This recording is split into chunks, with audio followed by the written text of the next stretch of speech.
Assalamualaikum warahmatullahi wabarakatuh. Perkenalkan, nama saya Monica Zandaviliona dengan NIM 4122001003. Saya dari jurusan Teknik Arsitektur. Pada kali ini saya akan membahas mengenai fenomena penggunaan bahasa pergaulan yang ada di Indonesia.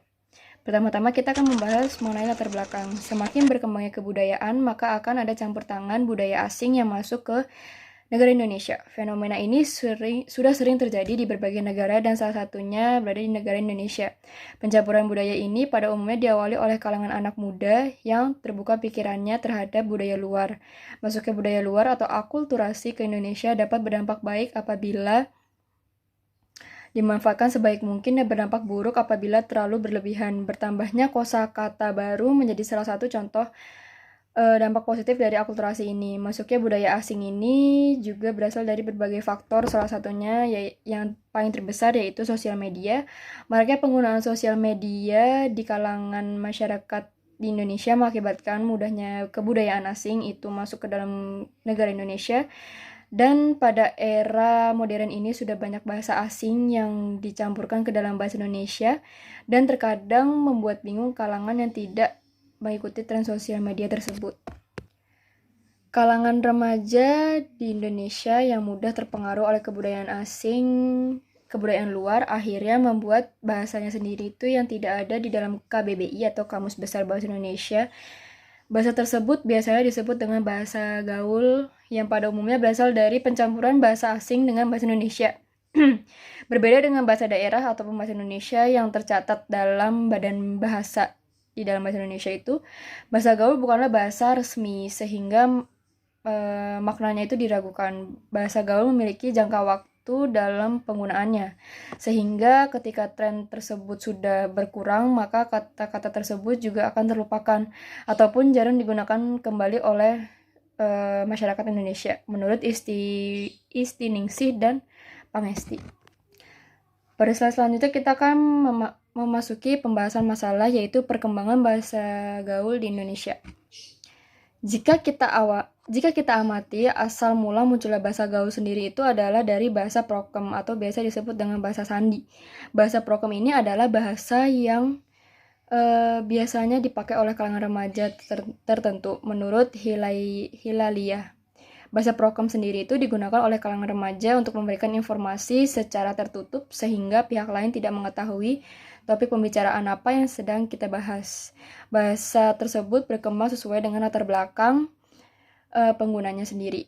Berkembangan bahasa tersebut memiliki sifat yang universal, artinya bahasa tersebut akan ada untuk kurun waktu tertentu atau biasa disebut dengan temporal. Perkembangan bahasa gaul di Indonesia disebabkan oleh adanya kontak bahasa antara kaum muda di Indonesia. Sifat pemuda Indonesia memiliki pemikiran terbuka dan mudah menangkap informasi baru menyebabkan bahasa gaul di Indonesia mudah dengan berkembang. Masuknya bahasa gaul ke dalam kalangan muda disebabkan karena frame of reference atau kerangka berpikir mereka itu sendiri yang menganggap bahasa gaul itu sama seperti cara berpenampilan mereka dan selera musik yang harus selalu mengikuti pada perkembangan zamannya, itu menurut Zain dan Wegiati 2018 halaman 238. Pada slide selanjutnya kita akan membahas mengenai peran sosial media dalam mempengaruhi bahasa Indonesia tersebut. Bahasa Indonesia merupakan bahasa yang memiliki kedudukan penting sebagai bahasa negara, bahasa persatuan, dan bahasa nasional di Indonesia. Dalam UUD atau Undang-Undang Dasar 1945 disebutkan bahwa bahasa negara adalah bahasa Indonesia atau pada bab 15 pasal 36 sesuai yang tertera pada ikrar ketiga di Sumpah Pemuda yang berbunyi, kami putra dan putri Indonesia menjunjung bahasa persatuan yaitu bahasa Indonesia. Namun sayangnya pemuda sekarang itu sudah tidak mengimplementasikan atau menggunakan kembali Sumpah Pemuda pada bait ketiga tersebut. Itu menurut Arsanti dan Setiana. Perkembangan zaman dan kemajuan teknologi memunculkan berbagai media telekomunikasi untuk memudahkan masyarakat mendapatkan informasi di internet. Penggunaan sosial media sendiri juga menjadi marak di kalangan masyarakat, terutama anak muda. Berbagai macam jenis ras dan golongan dapat mengakses sosial media dengan mudah. Hal tersebut mengakibatkan terjadinya pencampuran budaya di sosial media. Salah satunya adalah bahasa. Maraknya bahasa gaul paling besar berada di daerah Jakarta Selatan atau biasa kita sebut dengan bahasa Jaksel, atau remaja di daerah Jaksel ini sering menggabungkan bahasa-bahasa Inggris dan bahasa Indonesia itu menjadi satu, seperti biasanya penggunaannya which is, yang artinya dengan yang mana, honestly atau biasa disebut dengan sejujurnya, dan probable atau mungkin, bukan hanya menggabungkan bahasa Inggris menjadi satu dalam bahasa Indonesia, namun mereka juga membuat bahasa dengan posisi dirubah seperti sebab atau sabe yang diartikan sebagai bebas. Tiga biasa disebut dengan agit, enak, biasanya anak-anak pada bilangnya kane, dan yu itu biasanya memiliki bahasa seperti kuy. Pada slide selanjutnya, saya akan membahas mengenai faktor bahasa gaul yang mudah menyerap di Indonesia. Pada era modernisasi ini, pemakaian bahasa gaul di kalangan anak muda itu semakin marak digunakan. Kemunculan kosakata baru di kalangan anak muda Indonesia mengakibatkan penggunaan bahasa Indonesia semakin menurun. Media-media elektronik seperti televisi, radio, dan media sosial merupakan salah satu faktor pendukung dari adanya perkembangan bahasa gaul.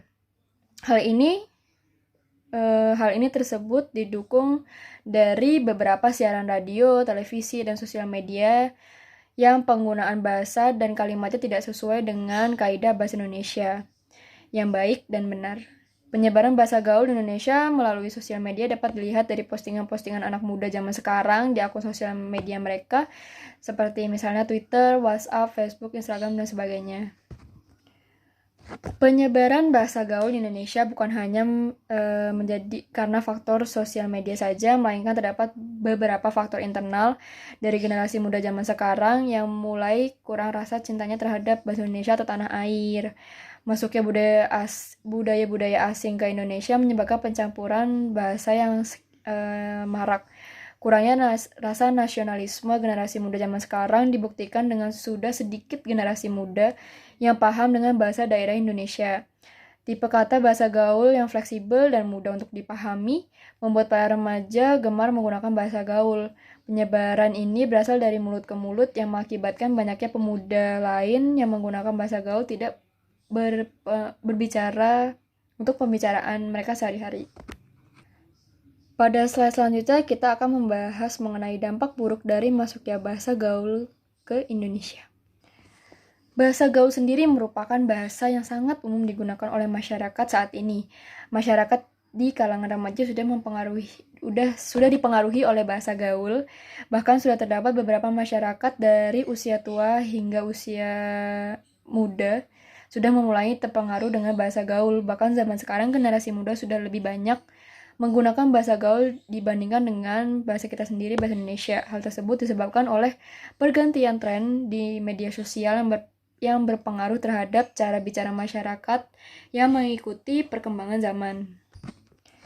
Pergantian tren ini sendiri menjadi salah satu alasan mengapa bahasa gaul banyak digemari oleh kalangan umum. Karena ketika tren mengalami perubahan, maka akan muncul bahasa gaul yang baru. Namun antusias dari masyarakat terhadap bahasa gaul yang berlebihan akan berdampak buruk terhadap bahasa Indonesia sendiri. Ditakutkan dalam kita penggunaan bahasa Indonesia akan tenggelam oleh bahasa gaul yang marak di kalangan masyarakat. Maka dari itu perlu adanya tindakan dari pemerintah untuk dapat meningkatkan rasa nasionalisme dari masyarakat itu sendiri. Jika hal tersebut tidak segera ditangani, maka pada era modern ini penggunaan bahasa gaul akan semakin populer dan berdampak pada munculnya kosakata-kosakata baru yang membuat eksistensi dari bahasa Indonesia ini semakin menurun. Itu menurut Asapari tahun 2016. Pada penutup kali ini berisi kesimpulan bahwasanya berdasarkan pembahasan di atas dapat kami simpulkan bahwa bahasa gaul merupakan bahasa yang digemari oleh banyak kalangan, terutama anak muda. Masuknya bahasa gaul ke Indonesia disebabkan oleh penggunaan sosial media yang marak di masyarakat Indonesia. Faktor internal sendiri seperti berkurangnya rasa nasionalisme anak-anak muda terhadap Indonesia mengakibatkan bahasa Indonesia mulai tenggelam oleh bahasa gaul. Jika permasalahan tersebut tidak segera ditangani, maka eksistensi dari bahasa Indonesia akan berkurang. Selanjutnya, saran dari saya yaitu peningkatan sosialisme dari dalam diri. Masyarakat Indonesia perlu ditingkatkan kembali sehingga peran utama dari bahasa Indonesia itu masih dapat terjaga. Selain itu, perlu adanya kebijakan dari pemerintah untuk meningkatkan penggunaan bahasa Indonesia dan bahasa daerah untuk dapat menjaga eksistensi bahasa tersebut. Terima kasih atas perhatiannya. Kurang lebihnya mohon maaf jika ada kata-kata